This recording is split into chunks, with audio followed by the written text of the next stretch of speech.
On parle de la plus grande menace de toute une génération.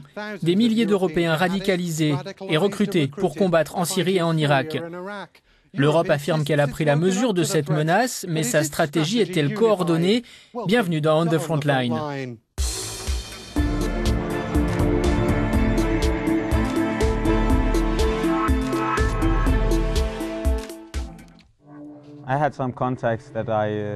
J'ai parlé à des contacts et j'ai pris un vol pour la Turquie.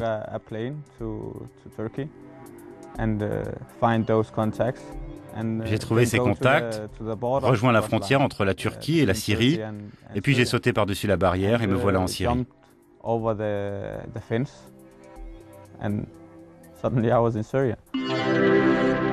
Que devrait faire l'Europe pour empêcher que davantage de ses citoyens rejoignent en Syrie et en Irak les groupes comme l'organisation État islamique? Et quelle stratégie adopter quand ils décident de rentrer au pays?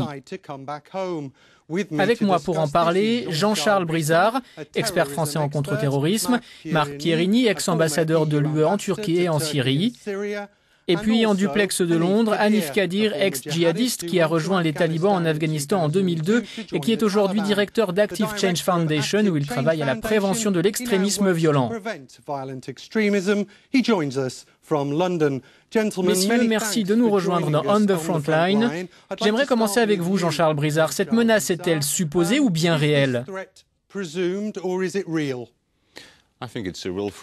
Elle est bien réelle. Nous n'avons jamais eu à faire face par le passé à une menace de cette ampleur en Europe. Plus de 3300 citoyens ou résidents européens ont voyagé en Syrie et en Irak depuis 2012. C'est une menace diffuse et nous devons y répondre avec une politique de sécurité coordonnée.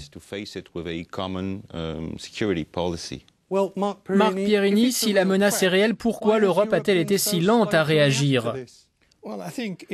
C'est une menace réelle en termes de sécurité intérieure, malgré tout ce brouhaha autour des opérations militaires en cours. Des mesures sont discutées depuis l'année dernière dans les sphères du contre-terrorisme de l'Union européenne, mais les véritables actions ont débuté ce printemps. Hanif, vous êtes allé en Afghanistan en 2002. Ce phénomène des combattants étrangers n'est pas nouveau, mais est-il différent?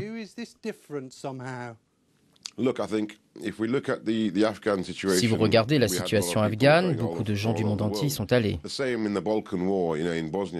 la même chose avec la guerre des Balkans en Bosnie, quand le problème a touché cette région.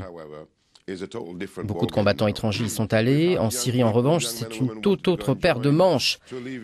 Il y a de jeunes hommes et femmes qui veulent y aller pour soulager la souffrance des Syriens innocents. En revanche, beaucoup de jeunes croient qu'al-Baghdadi est le nouveau calife. Et ils sont convaincus qu'il est l'élu. Celui qui a été choisi pour guider les musulmans dans cette guerre mondiale contre le mal. Parmi les pays de l'Union qui ont vu un nombre important de leurs citoyens partir pour la Syrie, il y a le Danemark. Nous nous y sommes rendus et avons rencontré un ancien combattant qui affirme avoir été au sein d'une faction de l'armée syrienne libre. Je suis allé en Syrie 2 fois. La première, j'y suis resté 2 mois.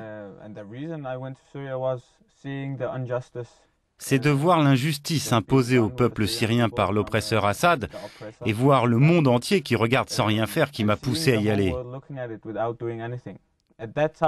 À l'époque, je m'informais seulement avec les clips vidéo sur Facebook ou YouTube. C'était ça ma source d'information. Et c'était très romantique de voir ces vidéos. Et les vidéos des combattants ensemble, qui chantent et vont combattre le mal ensemble. Ça m'a inspiré.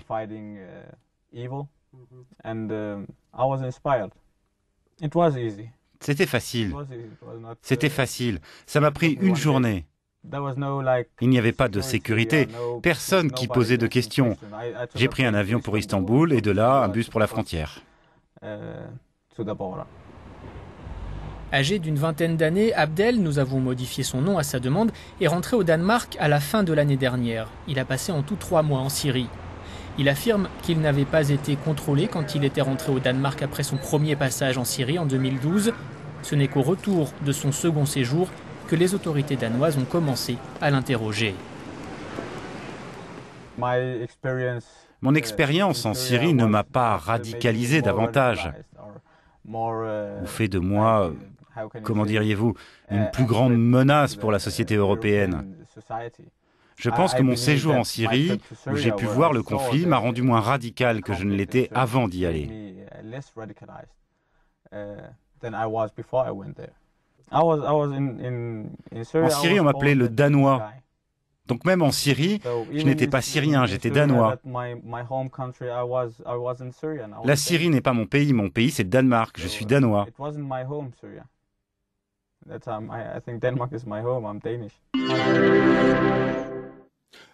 Voilà le témoignage d'un ex-combattant.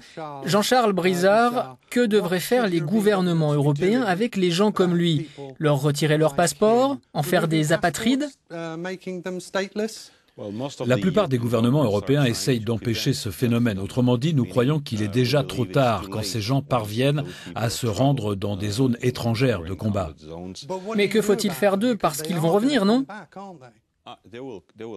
Effectivement, ils vont revenir. La plupart vont revenir avec l'état d'esprit décrit dans votre reportage. Autrement dit, ils ont combattu là-bas, mais ils ne reviennent pas plus radicalisés.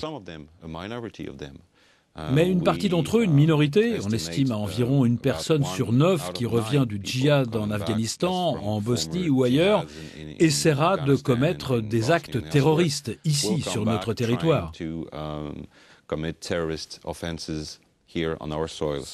Marc Pierini, que doit-on faire d'eux? Les empêcher de revenir en Europe? La première chose à faire, c'est renforcer la coopération au sein de l'Union européenne et avec la Turquie. Comment? Eh bien, il s'agit de coopération en contre-terrorisme. Donc, il est question de procédures, des procédures judiciaires, de police, échanger les listes, etc. La deuxième chose, c'est ce que l'on fait au sein de l'Europe pour renforcer le système de Schengen qui, jusqu'à il y a peu, il y a 3 mois, ne pouvait pas grand-chose quand quelqu'un était intercepté. Et l'autre chose, c'est d'empêcher les jeunes de partir. Et la majorité des jeunes qui vont en Syrie sont issus de quartiers pauvres, sont déscolarisés, sans emploi, avec un endoctrinement religieux vague, très vague. Bien, Hanif Kadir, la plupart des gens qui vont en Syrie sont déscolarisés, ne sont pas éduqués. Que répondez-vous? Eh bien, les gens qui vont en Syrie sont de jeunes hommes et de jeunes femmes très émotifs, avec beaucoup d'empathie et qui peuvent avoir tous les profils de la vie. Il y a de jeunes hommes et femmes scolarisés dans des écoles, des universités qui vont là-bas. Cette idée que ce sont des gens déscolarisés qui n'ont pas de vie en Europe, disons que je suis d'accord à peut-être 25-30%. Pour le reste, absolument pas. Pour être honnête, c'est un mélange d'individus avec tous les profils de la vie.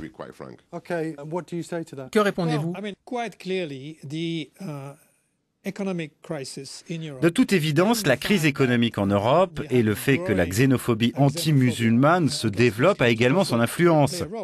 Ce qui est plus dangereux qu'avant avec le groupe État islamique, c'est leur, entre guillemets, marketing, qui est très efficace sur Internet, avec des films, etc.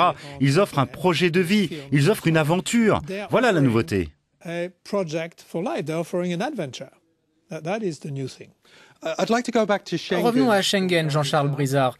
L'Europe a beaucoup parlé, mais très peu agi pour essayer de mettre en place de meilleurs systèmes d'information pour améliorer la communication entre les États membres. Pourquoi? Les États membres agissent. Le problème, c'est l'Europe aujourd'hui. Prenons un simple exemple, le registre des noms de passagers. Cela concerne les compagnies aériennes et le partage d'informations avec les gouvernements nationaux. Pendant des mois, si ce n'est des années... Mais ça a été bloqué par le Parlement européen. Oui, plusieurs gouvernements ont demandé la création d'un registre des noms des passagers européens pour que nous puissions avoir accès à toutes les informations sur les passagers qui entrent dans l'espace Schengen. Cela n'existe toujours pas aujourd'hui. Alors à quoi ça sert qu'un pays seul, comme la France, vote des lois antiterroristes draconiennes qui affectent nos libertés individuelles quand, par exemple, les informations ne sont pas partagées? Non, ce que nous essayons de faire, c'est d'empêcher les individus qui, nous le croyons, cherchent à rejoindre ces pays, la Syrie et l'Irak, de les empêcher d'aller là-bas, de les arrêter, parce que nous savons par expérience qu'une proportion marginale de ces individus va essayer de s'impliquer dans le terrorisme en revenant dans leur pays. C'est un problème difficile, n'est-ce pas, Hanif Kadir? Que faites-vous face à cela? Oui, c'est un problème très difficile. Regardez tout d'abord, quand un jeune homme ou une jeune femme essaye de rejoindre la Syrie ou l'Irak, on sait qu'on peut le considérer comme déjà radicalisé. Ce jeune homme revient.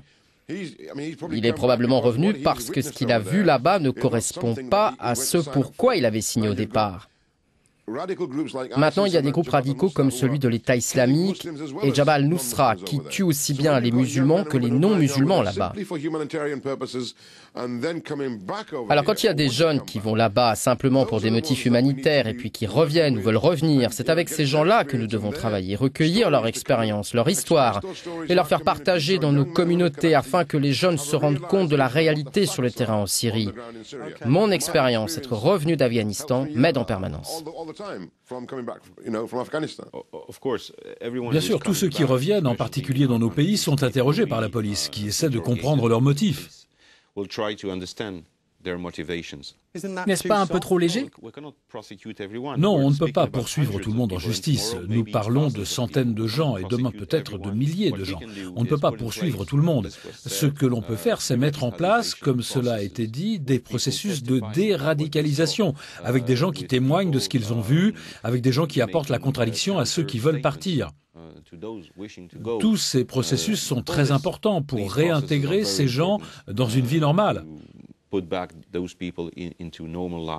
Ils ont vécu une expérience très violente, ils ont besoin de reprendre une vie normale. Le travail social dans leur communauté, l'éducation, tout cela est très important sur le long terme. Messieurs, merci beaucoup d'avoir été avec nous dans On the Frontline. C'est tout pour ce numéro. Nous reviendrons le mois prochain. D'ici là, vous pouvez nous retrouver sur les réseaux sociaux, YouTube, ainsi que sur euronews.com. De ma part et de celle de toute l'équipe de On the Frontline, merci de nous avoir suivis.